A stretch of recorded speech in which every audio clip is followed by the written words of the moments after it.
Hi guys, hope everybody's doing well. Today I wanted to talk about how I learned to do whistle tones. We had a flute studio class a while ago where we all explored different extended techniques and Professor Barth gave us tips on how to approach different extended techniques.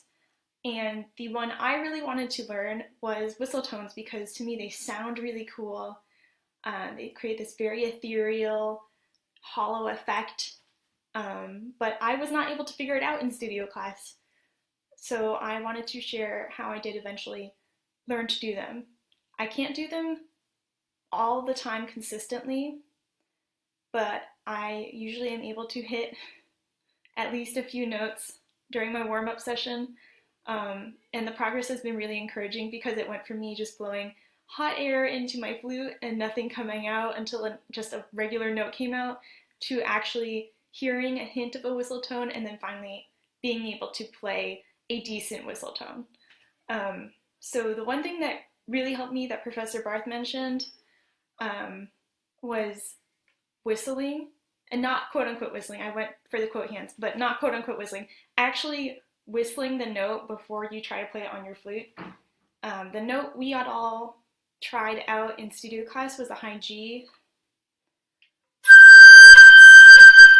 So that high G. So what I did was I would play the high G like I just did normally. I whistled it, and then I would try to replicate as much of the whistling mouth shape onto that high G after whistling it. And I would just whistle, play back and forth like this.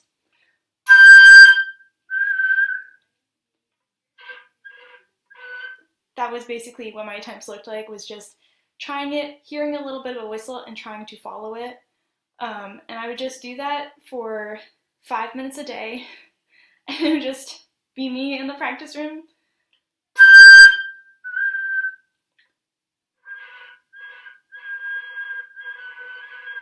Following the whistle until I figured out which sort of air direction, speed, density level, I guess, would end up with the whistle tone. And that's what worked for me. Just limiting it to 5 minutes so I wasn't getting too frustrated really helped. I can try to do a proper one now. We'll see if that works.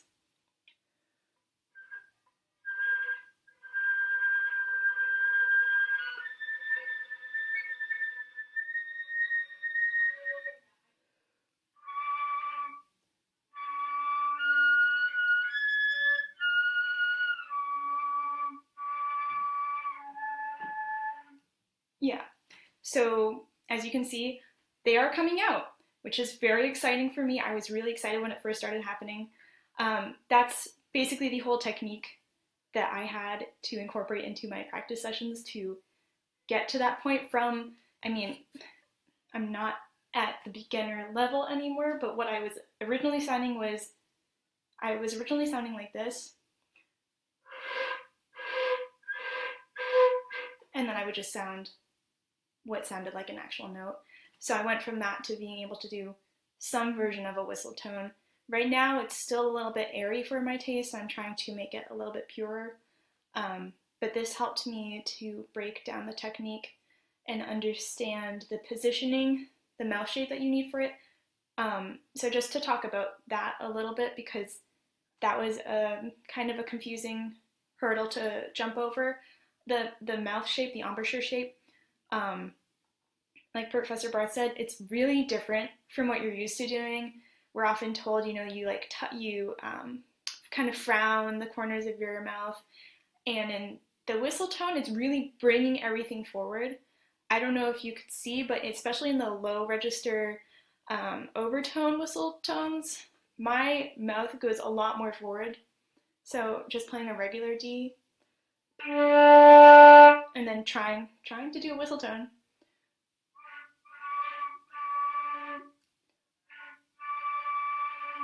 You can immediately see that my face is coming forward a lot more to play that note.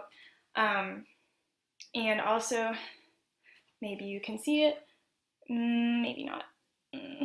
You can't really see it. There are droplets of condensation on my flute because the air direction is in a different place. It's definitely a little higher up, um, and you will notice that there's condensation on your flute after you practice this. That is a good sign. Um, the other thing to notice that helped me as well, I looked up some YouTube videos on how to do this. The techniques that people offered didn't really help me personally, but one woman had said that you want to take the deepest breath you can and you basically just hold it and you let out as little air as possible. Not in a pinched way, but what she was trying to say was that you have a ton of support in your diaphragm as you're doing this, and the air you're letting out is really precise. It's not necessarily focused, but it's a very consistent stream of air, and in order to have that, you need a full tank in your system. Those are some things that helped me visually and physically to approach the exercise. And that's pretty much it, just playing around to keep myself interested. I didn't do just G. I would play around. I would try to get a whistle tone out of an A or a B flat. I would try them in the lower register. You'll notice as you play around that some notes are more conducive to whistle tones than others. G is a really good note to start on for that reason. It's really good. So is high B flat. But for instance, an E flat, very, very difficult to make a whistle tone out of it. I'm not sure why.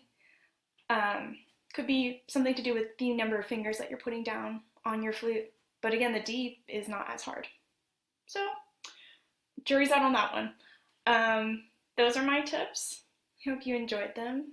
Hope you are enjoying your stay at home and all the delicious home-cooked food that you are enjoying. And I will see you guys in the studio class.